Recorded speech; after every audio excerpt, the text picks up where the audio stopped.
Hey everybody! So you've decided to embark on the grand adventure of writing a book. Writing a book, you see, it's not just about putting words on a page.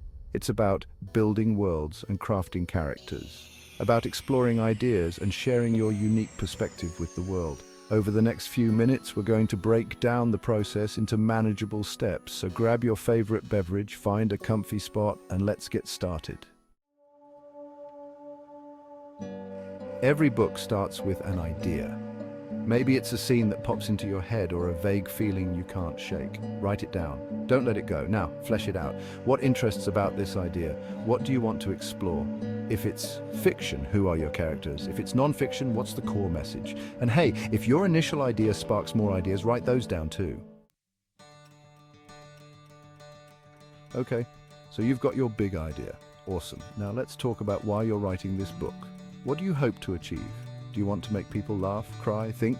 Are you trying to inform, persuade, or inspire? And just as important as your purpose is your audience. Who are you writing this book for? Understanding your audience will help you tailor your writing style, tone, and content. Keep them in mind as you write. Now, I know some of you rebels out there are allergic to outlines, and that's okay, but hear me out. Even a loose structure can be incredibly helpful, especially when you're tackling a project as big as a book. Think of it as a roadmap for your writing journey. If you're writing fiction, map out your plot. If you're writing non-fiction, think about the main points you want to cover. Organize your information in a way that's clear, engaging, and logical. Okay, fiction friends, this one's for you. Characters are the heart and soul of any good story, so how do you create characters that feel real, relatable, and memorable? Start with their backstory. What makes them tick? What are their hopes, dreams, and fears? What are their strengths and weaknesses? Remember, your characters should change and grow just like real people do. Give them agency, flaws, and the space to surprise you. Here's the thing about writing a book. It takes time, so if you're serious about finishing your book, you're going to need to make time for writing. Set a schedule that works for you. Maybe it's 30 minutes every morning before work, or maybe it's a few hours on the weekends. Whatever it looks like, be consistent.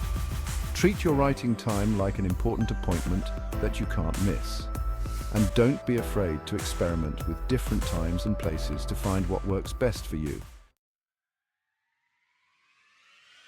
Congratulations, you've reached the exciting part, actually writing. Your first draft doesn't have to be perfect, just get your ideas down. Don't worry about grammar or spelling, just write.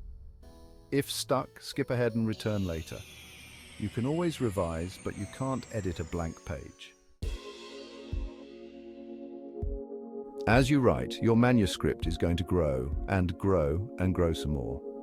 Before you know it, you'll have chapters upon chapters, scenes scattered everywhere, and enough notes to make your head spin. That's why it's crucial to stay organized from the very beginning. Use whatever tools work best for you.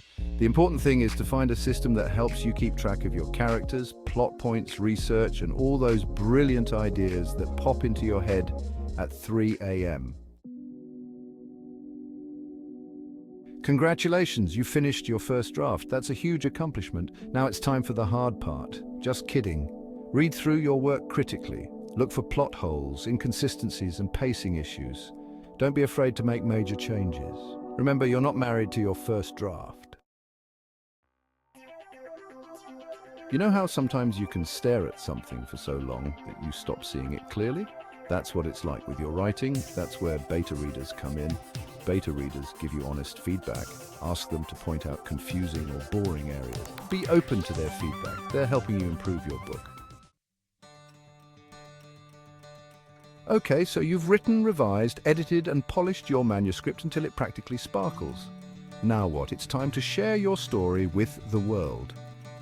There are two main paths to publication: traditional publishing and self-publishing. Traditional publishing involves finding a literary agent and a publisher. Self-publishing gives you more control but requires more work. You'll handle everything from editing and formatting to cover design and marketing. Writing a book is a marathon, not a sprint. There will be days when the words flow effortlessly and days when you stare at the blank screen for hours. The key is to stay motivated. Remind yourself why you started writing, celebrate your accomplishments, and most importantly, don't give up.